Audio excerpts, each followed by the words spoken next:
Saudara, warga Lima Ulu, Kecamatan Seberang Ulu 1 Palembang dihebohkan dengan pembunuhan yang menewaskan seorang warga bernama Anwar pada 22 September kemarin. Ternyata pelaku merupakan tetangga korban. Pelaku menghantam korban menggunakan cangkul hingga tewas. Lantas, apa yang menjadi motif dari pembunuhan ini? Lengkapnya ikuti penelusuran kami. Kejadian bermula saat pelaku dan korban bertemu. Pelaku AJ mengaku sakit hati lantaran dirinya kerap dihina korban. Penganiayaan hingga berujung pembunuhan tidak terhindarkan.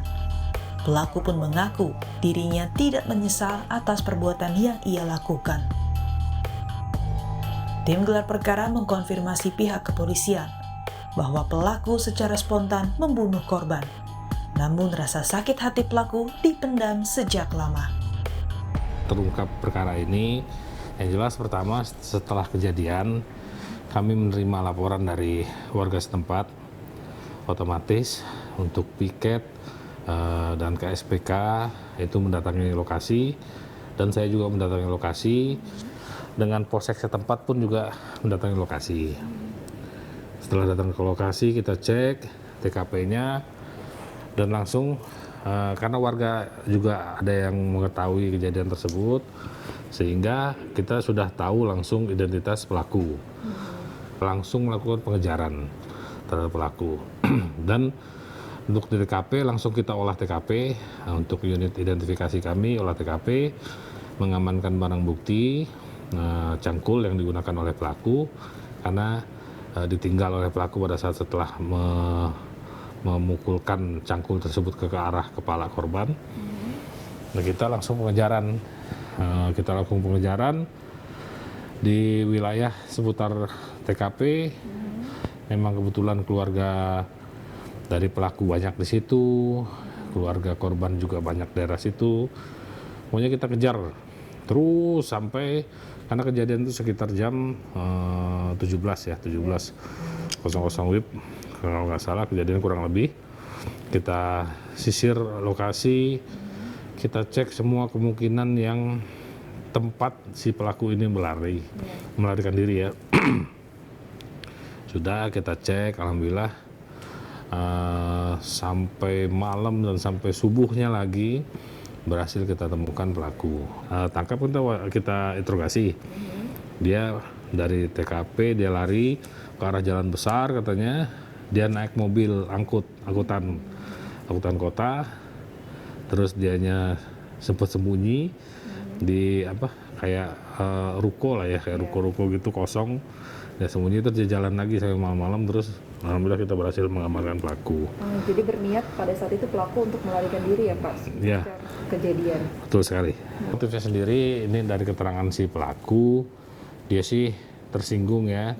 Ada beberapa kali katanya korban sempat nanya menghina lah, istilahnya menghina ini tentang ya macam-macam lah katanya, sehingga si pelaku tersinggung dan langsung dia pukul pakai cangkul. Si korban itu lagi duduk di tempat bangunan rumah yang baru mau dibangun. Posisinya emang ada cangkul, ada alat-alat yang lain juga. Yang untuk korban menghina pelaku ini sudah berlangsung lama atau seperti apa Pak? Dan hubungan antara keduanya itu seperti apa?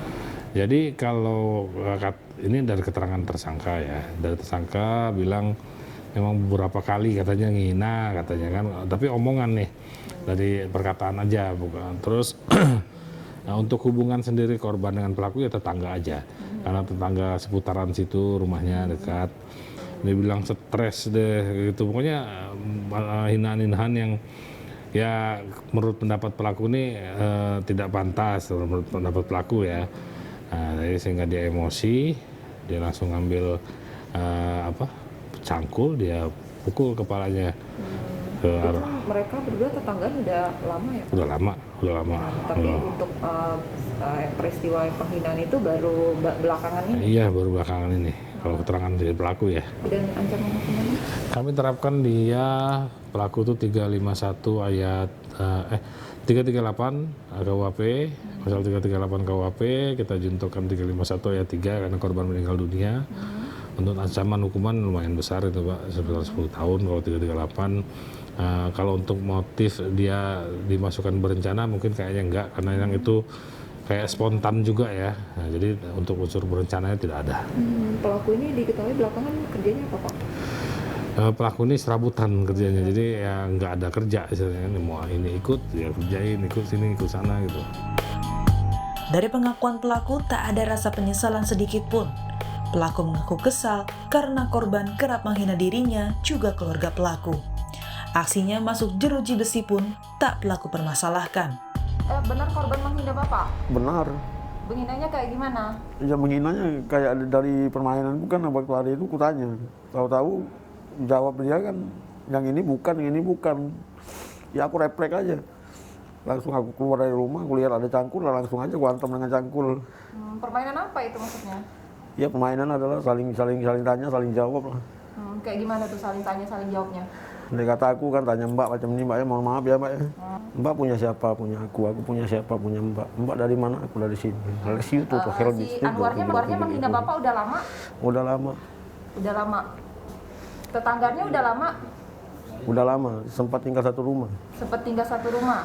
Si korban menghina Bapak udah baru-baru ini atau udah lama? Udah lama, Pak. Sempat dibilangin nggak kemarin? Maksudnya dibilangin baik-baik, kayak jangan ginilah, jangan gitulah. Udah, orang tua aku yang asli dulu. Orang tua aku ada orang tua aku yang kandung yang asli dulu, udah kasih tahu Numar kan, udah kasih peringatan Numar itu, udah ditempeleng, udah dihukum, udah dirotan. Bapak sama si Anwar gimana, harmonis, baik-baik aja atau memang sering berantem? Enggak harmonis aja, aku enggak pernah berantem. Yang sering nyakit aku Anwar. Dia masuk ke rumah, dia pukul aku punya adik. Si Anwar ini yang Bapak bunuh ini? Iya, mukul adikku dalam rumah, satu. Yang kedua, ya sering tempeleng aku Anwar. Berarti memang Bapak sama si Anwar ini memang tidak harmonis ya? Ya tidak harmonis lah. Tapi memang pernah tinggal serumah? Pernah tinggal serumah. Sakit hati aja ya berarti? Karena sakit hati Bapak sama si Anwar ya? Iyalah, boleh katakan aja lah, katakan aja spontan aku bunuh dia. Berarti waktu kejadian cangkulnya memang ada di sana Bapak? Ayah ada di sana, ada tempat bangunan rumah, bukan aku bawa dari rumah, bukan. Memang ada di saat kejadian? Iya. Pada saat itu kondisi lagi sepi? Masih ada orang di depan tuh, ada wanita dua, agak setengah dewasa wanitanya. Di dalam tuh ada laki-laki dua yang lagi kerja. Bapak pukul berapa kali dia? Aku pukul sekitar 4 kalian lah. Pakai cangkul? Iya pakai cangkul. Apa yang Bapak pukul? Pertama muka depan, kedua sini, ketiga sini, keempat arah sini. Terus udah lihat dia darah-darah, udah berdarah, udah meninggal? Enggak, dia tuh posisinya macam itu, langsung melengkung macam itu dia posisinya. Berarti Bapak pukul bertubi-tubi gitu ya? Iyalah, dia nggak bersuara lagi. Memang aku mau bunuh lah Mbak, macam itu aja Mbak. Lebih baik aku cepat kan, nggak sampai 5 menit rencananya. Pukul 4:20 itu udah ada rencana, langsung keluar, langsung jadi. Dari kajian kriminologi, sakit hati yang berujung tindakan kriminal pembunuhan dipicu akibat adanya peluang pelaku. Orang terdekat pun terkadang menjadi yang utama dalam aksi kriminal ini. Dalam hal ini dinilai diperlukan adanya mediasi dari pihak keluarga. Pak, terkait dengan fenomena sakit hati yang berujung tindakan pembunuhan, ini kalau Bapak melihatnya sendiri seperti apa Pak? Ya, perlu kita pahami dulu bersama bahwa tindak kejahatan itu pasti timbul karena ada hal-hal yang bisa menyulut emosi ya. Nah, menyulut emosi itu apabila tidak terkendali bisa mengakibatkan perbuatan yang tidak terkendali, khususnya perbuatan pidana. Nah, dari perbuatan pidana tersebut nanti akan kita lihat bagaimana kronologis, bagaimana duduk perkara di awalnya dimulai dari seperti apa, seperti itu. Nah, jadi memang dalam kita melihat kasus-kasus pidana itu memang biasanya dilihat dari faktor pemicunya dulu, ya. Misalnya pemicunya itu bisa saja sakit hati, bisa juga mungkin pemicunya itu mungkin karena perasaan rendah diri atau segala macam, direndahkan segala macam seperti itu mungkin. pembunuhan itu terjadi, sudah dipastikan bahwa pembunuhan itu terjadi, pasti rata-rata kebanyakan dilakukan oleh orang dekat. Orang yang dekat itu dalam artian dia memahami, ya, memahami situasi atau domisilinya dekat dengan si korban, seperti itu kan. Nah, kalau yang tidak dekat itu biasanya yang kejahatan-kejahatan yang misalnya memang sudah direncanakan sebelumnya, ya, seperti itu, misalnya perampokan segala macam, bisa jadi dari orang luar. Itu pun dia harus menggambar atau memahami dulu seluk-beluk atau daerah yang akan dilakukan tindak kejahatan itu. Itu artinya sakit hati ini memang menjadi faktor yang serius untuk terjadinya tindak kriminal, ya Pak, ya. Itu juga didasari sama berdasarkan psikologis dari pelakunya sendiri atau?